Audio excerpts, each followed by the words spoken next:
কৰিব বিচাৰিছোঁ যে আমাৰ বড়ো জনগোষ্ঠী মই বড়ো জনগোষ্ঠীৰ পৰা আহা কোনোবা যদি এচুক বেয়া কয় মোৰো দুখ লাগে মই এই ৰুটৰ পৰা আহা সেইকাৰণে মই ক'ব বিচাৰিছোঁ যে সেইদিনাখন এটা আমাৰ বড়ো কমিউনিটিত এটা ঘটনা হৈ গ'ল যে সদৌ মানে বড়ো বাথৌ মহাসভাৰ জেনেৰেল ছেক্ৰেটাৰী আৰু এজন কি নাম আছিলে RSSৰ ল'ৰা চৈতৰঞ্জন ল'ৰা তেখেতে আমাৰ বড়ো তাত মই যেতিয়াৰ পৰা জন্ম হৈছোঁ বা দেখিছোঁ হিষ্ট্ৰী বুৰঞ্জী পঢ়িছোঁ বড়ো তাত ৰিলিজনক লৈ কিনে কেতিয়াও হাই কাজিয়া নাছিলে বড়ো তাত বাথৌ আছে ব্ৰহ্ম আছে জয়গুৰু আছে খ্ৰীষ্টান আছে কিন্তু আমি বিভিন্ন India is a secular country আমি জানো আমি সব ৰিলিজন মিলি কিনে আমি একেলগে আৰামছে বড়ো জনগোষ্ঠীয়ে বসবাস কৰি আছিলে দাদা ভাই হিচাপে কিন্তু সেইদিনাখন এটা প্ৰেছ মিটত তেখেতে বৰাই কি ক'লে যে বড়ো কমিউনিটিৰ পৰা যিসকলে বাথৌৰ পৰা ব্ৰহ্মৰ পৰা জয়গুৰুৰ পৰা কনভাৰ্টেড হৈ গ'ল খ্ৰীষ্টান তেওঁলোকক পৰা ST কৰ্তনৰ পৰা কাটিব লাগে বোলে এইটো কিবা কথা হ'ল নেকি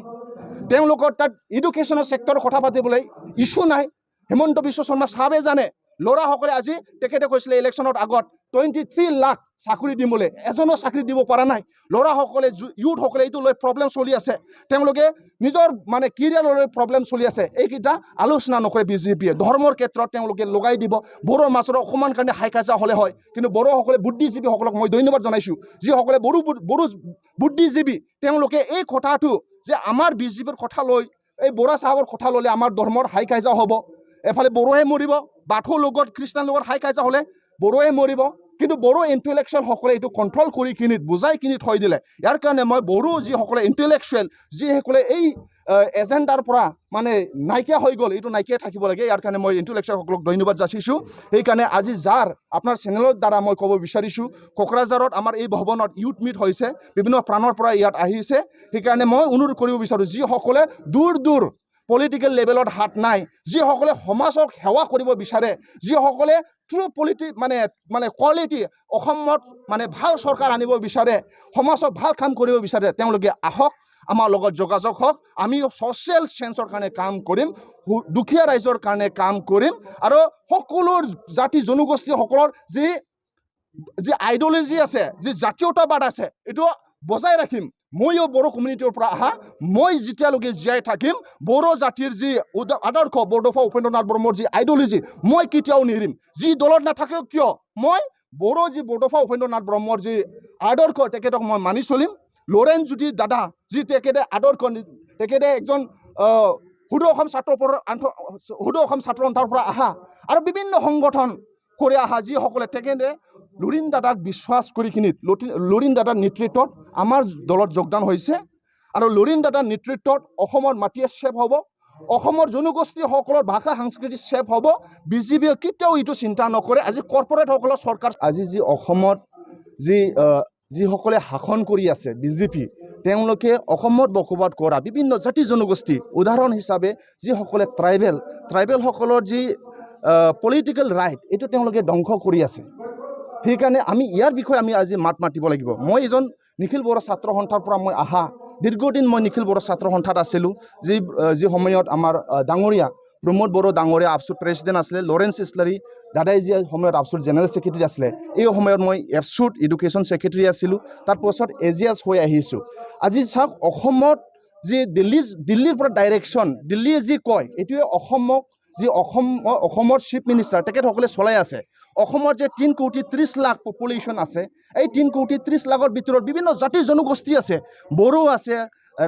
ৰাভা আছে কাৰ্বি আছে ডিমাচা আছে তেওঁলোকক নিজৰ মতে চলাবৰ কাৰণে বিজেপিয়ে দিয়া নাই ইয়াৰ কাৰণে আমি মাত মাতিব লাগিব বিভিন্ন যিসকলে নিজৰ জাতীয়তাবাদ জাতিক যে নিজৰ মানে জাতীয়তাবাদ কৰি সংগঠন কৰি আহিছে তেওঁলোকে নিজৰ মতে চলাব পৰা নাই সেইকাৰণে আমাৰ যি ইউথ নেতা অসমৰ